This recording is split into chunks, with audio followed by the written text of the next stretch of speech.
Hello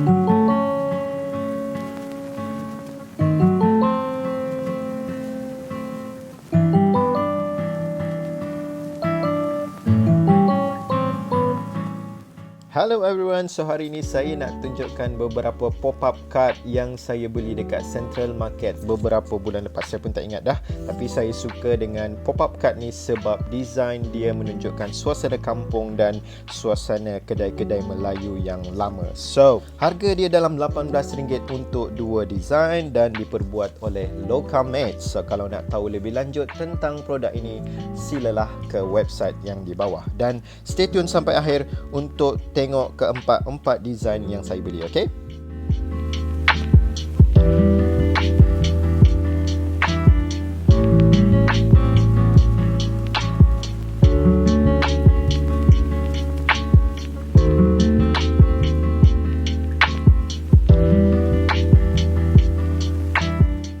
Pernah tak masa budak-budak dulu kalau nampak lukisan atau painting, kadang-kadang terfikir macam manalah kalau aku hidup dalam lukisan tu kan. So that is one of the reason kenapa saya beli pop-up card ni, sebab it reminds me of that memory. Untuk theme daripada A Tale of Kampung House ni, design pertama ni dipanggil Sepetang di Kampung ataupun One Fine Evening in the Kampung, manakala design yang kedua nanti selepas ni dipanggil Ketenangan Hidup di Kampung ataupun The Serenity of Kampung Life. Rasa macam nak balik kampung pula.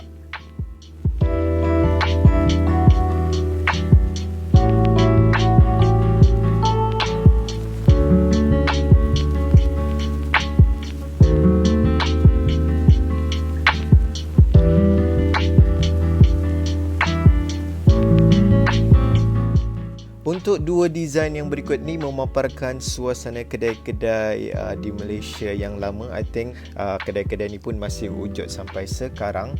Dan design yang pertama ini dipanggil Neighborhood Refreshment. Dan yang kedua adalah Kopi Tiam. So, let's check it out.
Harap korang enjoy sambil santai tengok video ini dan jangan lupa untuk komen, like, share and subscribe. Until next time, thank you so much for watching. Bye-bye.